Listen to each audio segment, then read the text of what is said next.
Tsy ho azo itokisana ny valim-pifidianana izay voakeo araka ny hevitry ny antoko Taniko Madagasikara isan'ny Notsikerain'ny izy ireo moa ny fanapahan-kevitry izay niraisin'ny fitsarana manokana misahana ny fifidianana izay niteraka disadisa teto amin'ny firenena tokoa.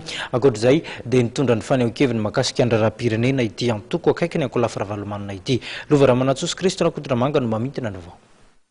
Taorian'ny fanapahan-kevitra niteraka disadisa izay navoaka ny fitsarana manokana misahana ny fifidianana na ny CES dia nilaza ny antoko Taniko i Madagasikara izay tarihan'Andriamatoa Rakotobeandriamaro antoko politika akaiky ny ankolafaravalomana fa tsy azo atokisana ny valim-pifidianana ivoaka eo. Isan'ny fehi-kevitra navoakany taorian'ny fivoriana izay nitody-tsainy tolakandro tetsy Tsimbazaza zany. Manona ny dinika rehetra itadiavam-bahaolana amin'ny fivoahana amin'ny krizy, indrindra ny dinika samy malagasy izay tarihan'ny FFKM ka indrindra amin'ny fampionana nisy efatra mikasika ny hoe conférence au sommet.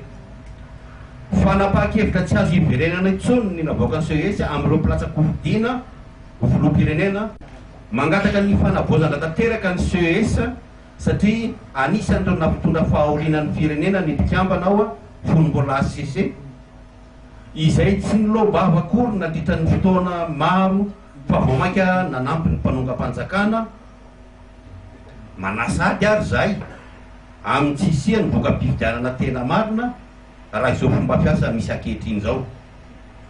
Mitsipoka maron-drano ny fanapahan-kevitra noraisin'ny vondrana afrikanina izay tsy hitondra fahamanany olana amin'izao fotoana izao nefa dradadradrainy rehetra fa ny fifidianana ihany no izy. Tsy mbola misy ny apaisement politika na amin'ny fampitoniana, ny gadra politika tsy mbola navoaka na sivily io na maramily.